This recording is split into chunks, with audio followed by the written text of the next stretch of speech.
Usually when we think about a family camping trip, there is, this expectation of just total pastoral serenity. Right, like the birds are chirping. Exactly. Yeah. You pull up to the site, someone is effortlessly strumming an acoustic guitar, and the tent magically pops up in the background. If only. Yeah. But the reality of actually pitching a shelter in the dirt is basically a logistical minefield. It really is. So today we are doing a deep dive into the source material to extract the ultimate blueprint for outdoor mastery. We're looking at a massive stack of outdoor guides for this. Yeah, we have the Trailstead Guide to First-Time Mistakes and Better Trails 2026 tent rankings. We've also got Camper Nation's architectural breakdowns, the science of condensation from REI, and some really cool budget waterproofing hacks from Camp Hike Live California. A lot of ground to cover. For sure. But our mission here is to shortcut your way to a successful trip, whether you're just prepping for a weekend getaway or you're insanely curious about modern tent engineering. And we're going to break down the exact gear and the strategies that separate a cozy night in the woods from, well, a miserable, soggy disaster. Because, according to the Trailstead Guide, a perfect trip is a myth. They actually say if your excursion is just 70% fun, you have achieved a massive success. Which is such a refreshing way to look at it. And what's fascinating here, looking across all these sources, is that the biggest disasters rarely stem from extreme wildlife encounters or freak weather events. Right, it's not bear attacks. No, not at all. The trips that fall apart do so because of entirely predictable human errors and, honestly, a fundamental misunderstanding of physics. Okay, let's unpack this. Because before we even look at the canvas and the poles, we have to address the human element.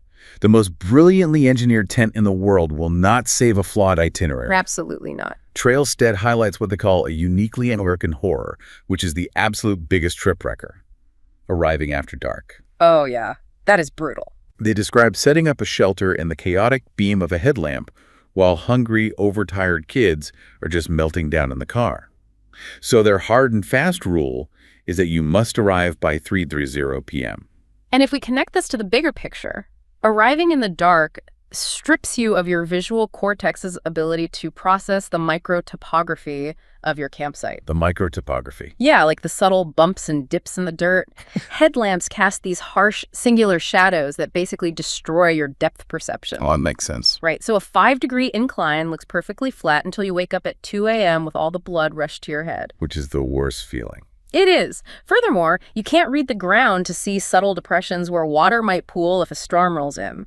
You are making critical engineering decisions under a severe cognitive and caloric deficit. Right. Okay, so I get the 3:00 p.m. arrival rule. But William Blacklock, the Trailstead author, takes it a step further. He really does. He advises that for a first trip, you should pack the car, wrangle the kids, and drive less than 90 minutes away from home just to stay for a single night. Yeah. I got to be honest, that sounds like all the grueling logistical work of a vacation with absolutely none of the payoff. You barely get the campfire lit before you have to pack up and go home. Isn't that totally counterintuitive? I mean, it definitely lacks the grandeur of an epic getaway. But Blacklock is advocating for what the backpacking community calls a shakedown hike. A shakedown hike. Yeah. It is essentially a dress rehearsal where the stakes are intentionally kept at rock bottom. Like, think of it like launching a startup. You want to fail fast. Oh, I see. If you drive 4 hours into the wilderness and book 3 nights, you are trapped. If you drive 80 minutes and book 1 night, you are running a diagnostic test on your gear and your patience. So if a catastrophic failure happens, say the valve on the sleeping pad blows out, you aren't facing a punishment. Exactly. You have an immediate bailout plan. You simply throw the deflated pad in the trunk and go sleep in your own bed. The one-night excursion prevents these quiet tragedies from escalating into full-blown misery. Quiet tragedies. I love that term. And those are what really drain the joy out of the experience. Like, it's not a bear tearing through camp. It's the realization that you back the car into the spot facing the wrong way. Oh, that's a classic mistake. Right. And now you have to trudge through thorny brush 20 times a day just to access the trunk for layers and food. Or it's the clothing choices. People pack heavy cotton hoodies because they feel comfortable in the living room. Which is a huge error. The thermodynamics of damp cotton in the backcountry are just brutal. Because it holds on to sweat. Exactly. Yeah. Cotton fibers are essentially hollow tubes that trap moisture. So when the sun goes down and the temperature inevitably drops 15 to 20 degrees, that sweat-soaked cotton increases its thermal conductivity. Wow. It pulls heat away from your body up to 25 times faster than dry air. You are actively refrigerating yourself. Well, add that to the ultimate logistical heartbreak they mention, bringing 3 cans of chili but forgetting the can opener, and the trip is totally doomed. It's game over. So the takeaway for you here is that confidence isn't purchased with an $800 gear haul. You gain it by testing your gear in the driveway first, anticipating the temperature plummet with synthetics or wool, and having a definitive bailout plan. You are systematically eliminating the variables you can control. And once you have secured your logistics and your arrival time, you finally have the bandwidth to tackle the environment itself. Which brings us to the physical construction of your shelter. Looking at the data from Camper Nation and the Better Trail 2026 rankings, the geometry of what you pitch completely dictates your experience. It really does. It dictates the thermodynamics and the aerodynamics of your entire weekend. It's basically a battle between the cabin and the dome. And those architectural philosophies couldn't be more divergent. You are basically weighing livability against structural survivability. Okay, let's look at the Cabin Kings from the Better Trail Guide. Their top pick is the North Face Wawona 6. Oh yeah, the Wawona. This $585 beast. It features a towering 76-inch peak height and near vertical walls, meaning you can just stand up and walk around inside. It's massive. It even boasts a 44.7 square foot front vestibule, which is literally the footprint of a residential mudroom. You can park mountain bikes in there. It's like a luxury RV. But thermodynamically, you are now tasked with heating a massive volume of dead space using nothing but the ambient heat generated by human bodies. Which is not a lot. Right. The average resting human outputs roughly 100 watts of heat. Trying to warm a 76-inch tall vault with 200 or 300 watts is incredibly inefficient. Because all the warm air goes to the ceiling. Exactly. The warm air rises straight to the peak, leaving the floor level freezing. Furthermore, those vertical walls act identically to a spinnaker sail on a boat. Just catching all the wind. Yes, so to prevent a gust of wind from simply blowing the tent over, designers have to incorporate expansive mesh panels to let the wind pass through. Which completely undermines the heat retention. Exactly. So you have this palatial, comfortable space to stand in, but the mesh turns it into a drafty icebox when the temperature drops.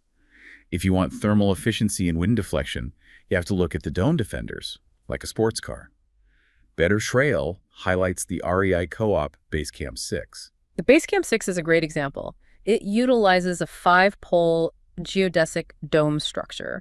That geometry is borrowed directly from extreme mountaineering shelters. It looks exactly like a low-profile bunker. It does. The geodesic design mathematically distributes wind shear across multiple intersecting tension points along curved aluminum poles.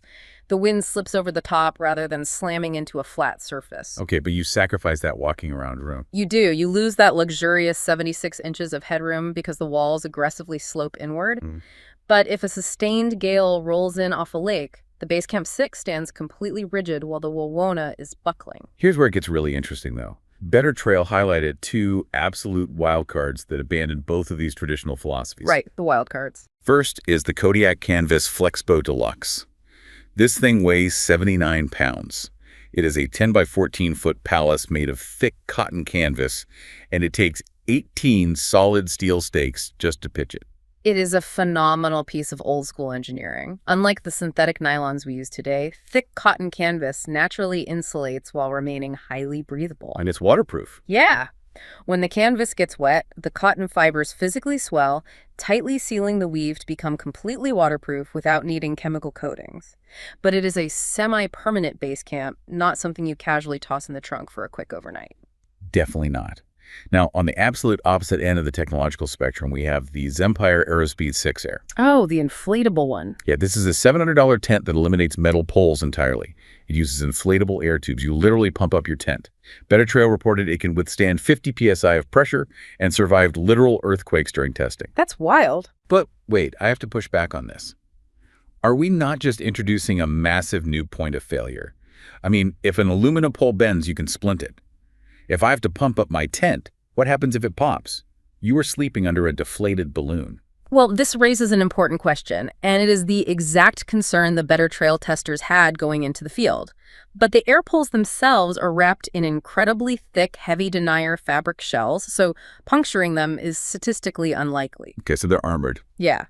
The structural failure point isn't the inflation tube, it is the foundation. Oh, because if the ground is too soft. Exactly. A traditional aluminum pole creates a freestanding tension dome. If a corner stake pulls out, the tent shifts, but it generally remains standing. With the inflatable system, the internal pressure relies on the anchoring to maintain the arch. I see. So if you pitch that tent on soft beach sand and the wind pulls a stake loose, the air pole naturally folds inward. The entire structure just collapses on itself. Wow. So it all comes back to matching your architecture to your environment. You don't drag a towering, mesh-heavy cabin tent to a freezing, windswept ridge, and you don't deploy an inflatable structure in loose sand. Right. All of these geometric choices, the geodesic poles, the massive mesh panels, the canvas swelling, they are ultimately attempts to solve the exact same inevitable problem. Which is the hydrology of camping. Yes. Because whether you spend $700 or $70, the ultimate test of a shelter is water. And looking at the data, water attacks your shelter from two entirely different directions. It is a two-front war. You have to deflect the external precipitation, and you have to manage the internal moisture you generate yourself. Let's tackle the outside threat first. Camp Hike Live California did a really fascinating analysis of budget tents under $100. How do you stay dry on a budget? Look for a hydrostatic head rating. That rating is the industry standard for waterproofness. It is determined through a literal laboratory stress test. How does that work? They place a 1-inch diameter glass tube over the tent fabric and slowly fill it with water. The rating is the exact height the water reaches in millimeters before the pressure forces a single drop to weep through the weave. Okay, so when the guide calls out the cheap Arcadieville pop-up for having a measly 1,000 millimeter rating and a partial fly, that means it only held back 1 meter of water pressure. Right, which means a 1,000 millimeter rating is functionally just water resistant. If a heavy raindrop hits that fabric with high velocity, or if you simply lean your knee against the wet floor of the tent, you exceed that pressure threshold instantly. And the water forces its way inside. Exactly. But they did find budget heroes out there, like the Kloss Nature and the Forsate tents. They come in under $100, but boast 3,000 to 5,000 millimeter ratings. Which is fantastic. You typically find those extreme ratings on the bathtub floor of the tent, the thick material that wraps a few inches up the sides, and on a full coverage rainfly. Speaking of the floor, the guide brought up a critical error people make with their footprint. The ground tarp. Yeah, the footprint rule. If you lay down your ground tarp and leave the edges sticking out past the tent floor, it basically acts like a giant rain-catching saucer. Surface tension pulls the water right under your tent. But looking at these cheap waterproof tents, I had a question about the materials. Sure. Why are all these budget waterproof tents made of heavy polyester? Backpackers pay top dollar for ultra-lightweight nylon tents. Why wouldn't these brands just use nylon? Well, it comes down to the molecular structure of the polymers. Nylon is incredibly strong for its weight, which is why backpackers love it. But nylon is naturally hydrophilic. Hydrophilic, it loves water. Yes. The water molecules actually slip between the hydrogen bonds of the nylon polymer chains. The material physically relaxes and stretches when wet. Oh, I hate that. Right. If you set up a taut nylon tent and a rainstorm hits at midnight, the fabric will sag dramatically. You basically have to get out of your sleeping bag in the freezing rain to retighten all your guy lines. Nobody wants to do that at 2 a.m. Exactly. Polyester, conversely, doesn't stretch. It is hydrophobic. It repels water at a molecular level. It is significantly heavier than nylon, but it is naturally better at keeping rain out. So for car camping, where an extra pound of weight doesn't matter, it's ideal. Completely ideal. Okay, so we've armored up. We bought the 5,000 millimeter polyester rainfly. We tucked our footprint under the tent, and we beat the rain. But then we get to the REI piece on the science of condensation. Right, defending the inside. They point out that you can have a 5,000 millimeter waterproof tent and still wake up completely soaking wet. Because the enemy is already inside the gates. It's you. Literally you. Every breath you take adds moisture. Put 2 adults and a dog in a sealed dome tent, and you are pumping a massive amount of water straight into the air. The physics mirror a cold glass of beer sitting on a patio on a hot day. The glass isn't leaking beer. The ambient warm, humid air collides with the freezing surface of the glass, causing the water vapor to turn back into liquid. The exact same thing happens inside your tent. Your breath is the humid air, And the rainfly is the cold glass. Your breath hits the cold rainfly, condenses, and rains back down on you. So how do you beat it? REI notes that the primary defense mechanism is ventilation.